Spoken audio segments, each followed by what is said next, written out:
and welcome to part 114 of my report on the McCarrick Report by Patrick Parson.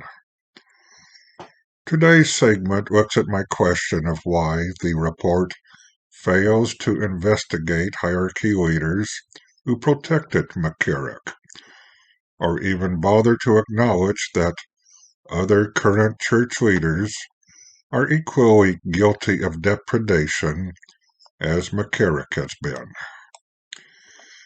If we leave the report as it is, then we ignore the possibility that several other hierarchy members are still in place to continue their moral depravity.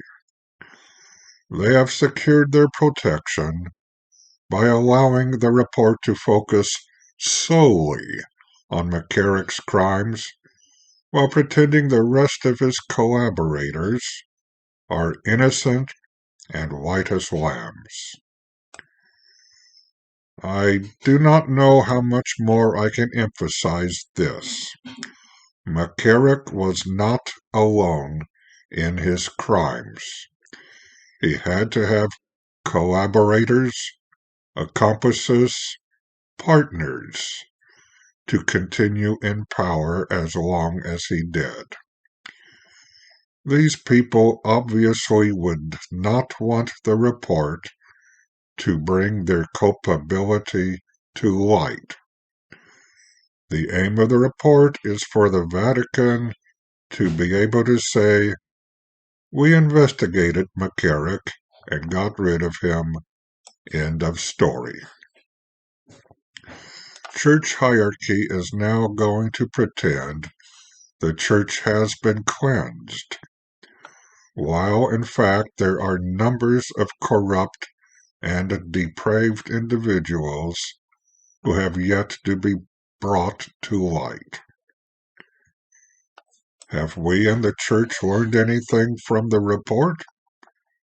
Yes, if we are to believe Archbishop William Lowry, who wrote on November 10, 2020, quote, "While the release of the report brings us to another moment of painful awareness of our church's past failures, it also marks a new era of transparency in our church, which the lay faithful have rightfully demanded." Unquote. Ironically, this is similar to what McCarrick himself said 13 years earlier in 2007. Cardinal Theodore McCarrick said the church in the U.S. now had a policy of zero tolerance towards any priest found guilty of any sexual offense against a child. Quote, "If there is one proven case of a priest or religious worker who has improperly dealt with a child, then that person is removed." Unquote. So any claim that the report has led us into an era of transparency and an end of clerical abuse must be taken with a proverbial grain of salt. A very large grain. What has protected McCarrick for so long? One expressed theory comes from investigative journalist George Newmeyer, who died in Africa in January 2022, 2023.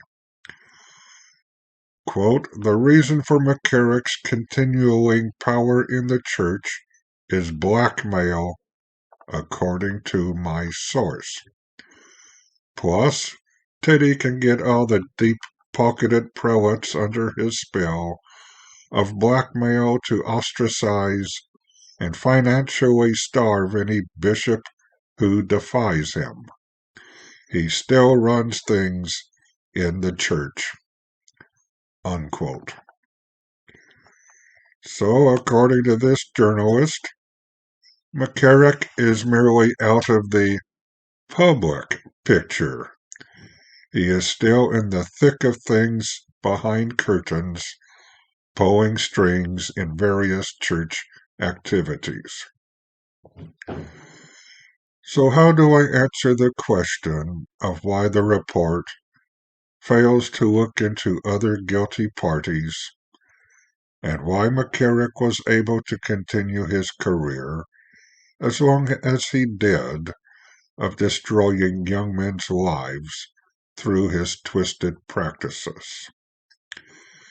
It appears to be a powerful combination of power, blackmail, intimidation, hypocrisy, and lack of conscience on the part of the subject of the report.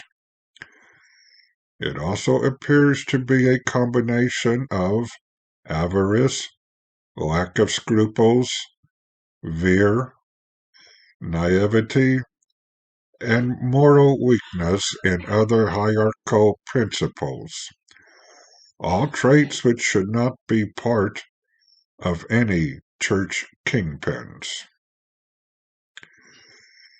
There will be one final segment of my report on the McCarrick Report. In it, I will try to summarize what I feel I have learned from the McCarrick Report. Hopefully, it will not be a mere repeat of what I have already said.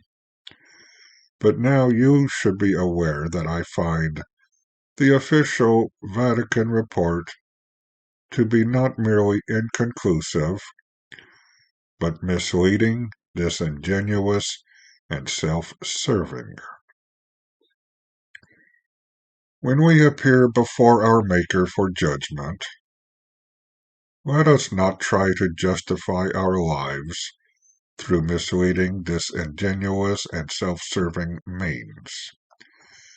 May we have the honesty to acknowledge our sins before the God of truth and ask for his forgiveness. Perhaps we should start early by saying the Fatima prayer. O my Jesus, forgive us our sins, save us from the fires of hell, and lead all souls to heaven, especially those in most need of thy mercy.